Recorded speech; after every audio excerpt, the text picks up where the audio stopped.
Good morning, it is day 36. I hope you had a lovely half term.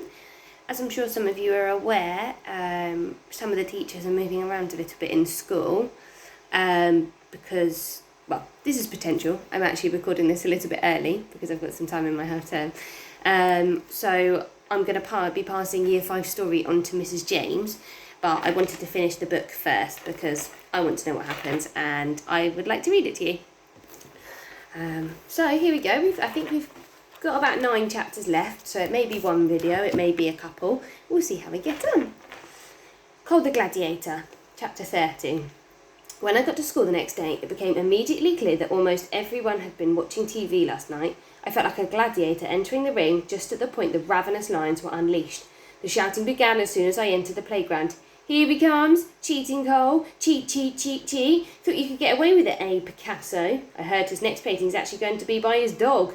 Everyone laughed at that one. I was about to point out that I didn't actually own a dog, but then I remembered that answering back was not a great idea. For anyone who hadn't seen it live on TV, they now had the chance to watch it via YouTube. As I walked through the crowd, I could hear Tasman's voice coming out of hundreds of phones. "Carmilla, the world is waiting. Who actually is the artist behind Catch? The painting is just sold for £100,000. I heard my croaky voice reply. "My sister?" There were a few gasps and a lot of fingers pointed at me. "Hey, cheat!" called Leighton. "Go-karting is off, okay?" He was standing next to Niall as usual. They both had their arms folded and tight, smirking smiles on their faces. I didn't respond. My stomach was tied in knots. "Cole, over here!" It was Isla. She was with Mason in the corner of the playground. I quickly walked over. "Hi," I said, not looking up. I felt all twisted up inside and worried that they were going to say something to make me feel even worse. To be ridiculed by the school bullies was one thing, but if my friends turned their back on me, that would be unbearable. "Are you all right?" said Isla. "My parents hate me," I said, staring at the floor. "I've managed to tell the entire world that I lied about my painting, live on TV. I've had better days, to be honest." "I'm sure they don't hate you," said Isla. "They're just in shock, that's all. They'll be fine when the dust has settled." I still couldn't look at them in case I started crying. "What you did was incredibly stupid, but we all make mistakes, don't we?" said Isla. I felt my insides relax a little. I could cope with anything if Mason or Isla were on my side, but when I risked a glance at Mason, he wouldn't look at me. "And what about you?" I said to him. Well, his face turned pink. "The thing is, my mum and dad heard about what you did, and they don't want me to be mates with you." "What? Why?" I said. Mason shrugged, scuffing his shoe on the floor. I suddenly felt really, really angry. I knew exactly why. "Your parents don't like me, do they?" I spat my words at him. "I saw their faces when I came to your house for your party. I'm not the kind of person they want as your friend, someone poor. That's why I've never been invited round before, isn't it?" "That's not true," said Mason, but his cheeks went even redder. "It's nothing to do with you. You saw what they're like with the house. Remember those stupid covers for our feet and then you knocked over your blackcurrant juice and—" "You knocked it over," I said. "Okay, well I knocked it over, but you brought it into the dining room in the first place, and that's a no-no in our house." I was about to argue about it being a ridiculous rule, but I saw how mortified Mason looked. "It's not just you, Cole. It's anyone. They don't trust anyone to come over in case their precious house gets ruined. They're hardly ever there anyway, so I don't know what the fuss is all about." His shoulders hung low, "And now you're gone, been an idiot on national TV. Makes things even worse. They're just weird." "I think you'll find the word you're looking for is snobbish," I said bitterly. There was an awkward silence. The three of us stood there. "Forget it," I said. "I'll stay out your way and then you won't upset Mummy and Daddy, will you?" I glared at him, trying to provoke him, but he just looked really sad. He was silent for a moment, his hands clenched by his sides. "Do you realise how jealous I am of you?" he suddenly said. "Jealous?" I said. "Don't be stupid, you've got everything." I laughed and looked at Isla, but she wasn't smiling. "Okay, so I've got a cinema room and a huge garden and I go on posh holidays, but what do you have that I don't, eh, Cole? What do you have that I could swap for anything?" I shrugged. "You have a family," he said. I frowned. What was he talking about? He had a family too, he carried on. "You have 2 parents who are actually around to talk to you, not ones who have a schedule you into their diary, and I'm not joking about that." I didn't know what to say. "Think about it. Your family might not have any money, but concentrate on what you do have, eh?" He stared at me for a moment, and then the bell went for registration. "Listen," said Isla, "I reckon we should go back to the museum after school and see if we can solve any more of the painting." She smiled at us both. "Now we're not busy. How about it, Cole? Get the 3 of us back together again." I looked up at Mason, who was staring at the floor. "Okay," I said. The thought of doing something away from the scandal of my lie on TV felt ideal. There was also the slight possibility that we might actually find some treasure at the end of it. Surely Mum and Dad wouldn't be angry at me for that. Was this a chance to make up for all my lies? "How about you, Mason?" said Isla. "Yeah, all right," he said, swinging his rucksack over his shoulder. Fantastic, said Isla. Before we go, I want you to meet me in the drama studio. While you've been busy fooling the roll call, I think I've solved the next clue. She grinned at us and then turned her heel and headed towards school. Chapter 31, Mr. Taylor is very disappointed. I am very, very disappointed, said Mr. Taylor. I was back in his office again, hopefully for the last time. I'm disappointed as your headmaster. I'm disappointed on behalf of the staff, and I'm disappointed for the entire school.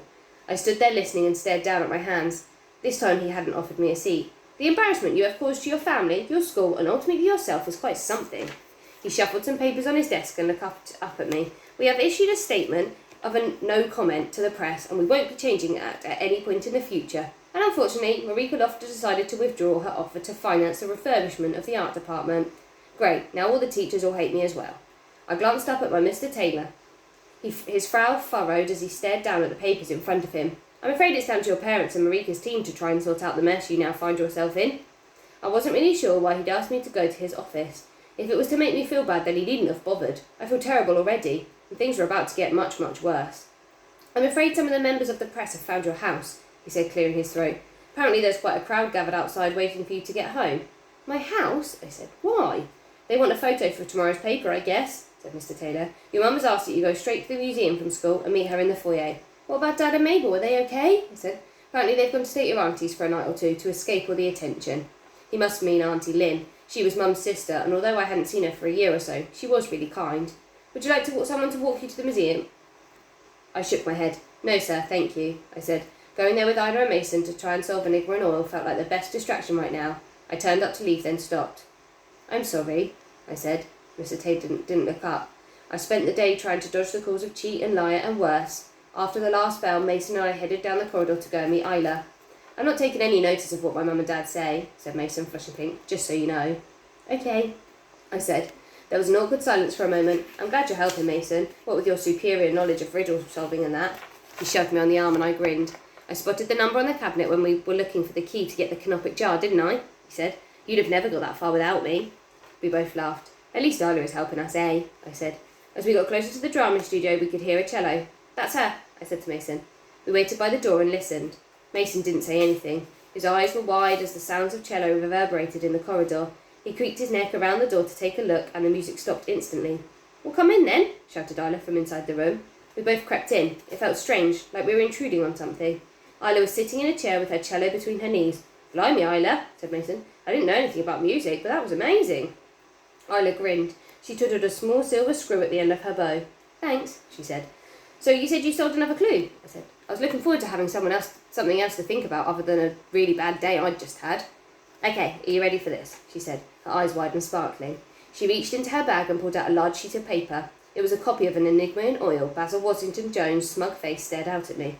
I printed this out so we could work on some ideas when I was at home. The last clue, listen to the river, was so intriguing, she said. But what does it mean? Said Mason. I'll get to that, she said. Take a look at the river and tell me what you see. Mason squinted. Water, he said. She turned to me. Leaves, I said. The leaves are important, yes, she said. But I think you're both missing the point. This isn't a river at all. It isn't? Said Mason. Ida shook her head, then went to her bag again and took out a blank piece of paper and pencil. I'm going to draw what I see. These ripples in the water are very important. Can you see there are 5 of them? We watched as she drew 5 long lines, one under the other. And to me it looks like those leaves are deliberately positioned on the lines, don't you think? Mason nodded, and we watched as she drew the leaves as dark circles onto the lines. I think this is going to have something to do with music. Now these weeds on one side, they look a bit blurry in this print. I expect it would be much clearer in the original painting. I'm guessing that they are curled in the shape of a treble clef. She drew a squiggle shape on the left side of 5 straight lines. I don't believe it, said Mason. It's music. The river is a piece of music. He patted her on the shoulder and she glared at him. Sorry, he said. Isla, this is utterly brilliant. You are brilliant, I said. There's no way on earth we'd have spotted that, is there, Mason? He shook his head. When you look at sheets of music as often as I do, then it's pretty much staring you in the face, said Isla. So now what? Said Mason. Now I will play it and we can see if it helps with any further clues, said Isla, smiling. I've been waiting so long to do this, I don't want to try it without you two. She grinned at us and then studied the picture. She added 2 more notes to her sheet of paper, then placed it on her music stand. There were 7 notes in all. It's going to be a rough melody, she said, positioning the cello between her knees again and picking up her bow. I'm not able to tell the duration of the notes or whether they are flats or sharps, but hopefully we'll recognise the tune. She pressed her fingers on to the strings at the top of the cello and began to play. She played 3 notes and then stopped. Smiling to herself, she started again, this time making each note last longer. When she got to the end, she put down her bow again. "Recognise it?" she said. Mason looked as blank as I did. "It's nice, but no," I said. "Saint-Saëns," said Isla. "Have you heard of him?" We shook our heads. Camille Saint-Saëns was a French composer. I don't know if I'm saying that right. I'll have to Google it. One of his most famous pieces was chamber music called The Carnival of Animals. Remember it now? She had such a big smile on her face that I really wanted to say I knew what she was talking about, but I didn't. "We don't know it, I'm afraid," I said. "Is that what the section of music is called? The Carnival of Animals?" "No, the Carnival of Animals is the name of the whole piece," said Ida. "This little section is just one part of it." She played the 7 notes again as Mason and I listened. "It's one of the most famous pieces of classical music there is," she said, putting down her bow. "And what's it called?" I said. She looked at me and took a long breath as she smiled. "It's called The Swan," she said. And just like that, we were back in business. Chapter 32, The Swan. "The taxidermy birds," I cried. "Come on, let's go." "What?" said Mason. "What are you talking about?" I threw my rucksack over my shoulder. "There's a whole gallery of stuffed birds upstairs in the museum. There must be a swan amongst them somewhere. Are you coming, Isla?" "Of course," she said, packing the cello into its case. We waited as she put it into a cupboard, and then we headed off. As we walked, I told them about what Mr. Taylor had said about the journalists at my house. "They want to get me to say something for a photo of me," I said. Isla and Mason went quiet for a bit, then Mason spoke. "Wow," he said. "So that's how it must feel to be famous." "It's horrible," I said. "I'd never wanted any of this. I just wanted to help my mum and dad." "Well, maybe this will be your answer," said Isla, smiling. "If we solve the riddle of an enigma in oil, then who knows what treasures you'll find." When we got to the museum, there was a large truck parked outside, with a metal ramp running down to the road. Dr. Sabine was directed 2 men wearing gloves who were carrying a stuffed crocodile. "Look, they're starting to move things out already," said Mason. "Before long, the whole place will be empty," said Isla. "If we're going to solve the painting, then we'll need to be quick." "Hi, Cole," said Dr. Sabine. "Your mum's in the office." "Thanks, Dr. Sabine," I said. "We're going to take a look around first before everything goes. Is that okay?" She smiled. "Of course," she said. We headed to the museum steps. "What if the birds are gone?" I whispered. "The swan might not even be there anymore. It might have been sold." "Well, there's only one way to find out," said Mason, as we went into the foyer. It was packed with boxes. "Let's go and take a look." We headed to the back stairs, past the Egyptian section and up to the bird gallery. The sound effects of the seagulls and seascape had turned off now. It was eerily silent. "Whoa, creepy," said Isla, looking round. "Do you ever get the feeling you're being watched?" Everywhere you looked, there were teeny black beady eyes staring at us from behind glass. "Right, first one to find the swan gets to keep the treasure. Ready, steady, go," said Mason. Running down the corridor to the centre of the gallery, Isla giggled and ran in the opposite direction. I headed towards a case full of birds of paradise. I smiled to myself. This was great. I could almost forget about all the trouble I'd caused. It didn't take long for Mason to call out, "I found it!" Isla and I ran to him. The stuffed swan was standing amongst dry reeds in a cabinet. Its feathers were bright white, but its orange bill looked faded and old. "This is so weird," said Isla, staring at it. "Surely it's better to see an animal in their real habitat, not dead behind glass." "It's a Victorian thing," I said. "Mum said it was fashionable back then." I looked all around the inside of the case, then around the outside. Nothing. "This is so stupid," said Mason. "What's the point of creating a puzzle that's completely impossible to solve? It's a waste of time." Isla took the museum leaflet out of her bag and opened it to the map in the centre. I saw she'd drawn a red circle around the Egyptian gallery where we'd found the canopic jar, and a circle where the model ship was. She took a pen out of her bag and put a circle in the bird gallery. "What are you doing?" I said. "Just making a note of where we find each clue," she said, quickly folding up the leaflet and putting it in her pocket. "So is there anything else?" "Yep," said Mason. "There's something around its leg." Mason got on down his knees and peered inside the case. Isla and I dived on the floor to join him.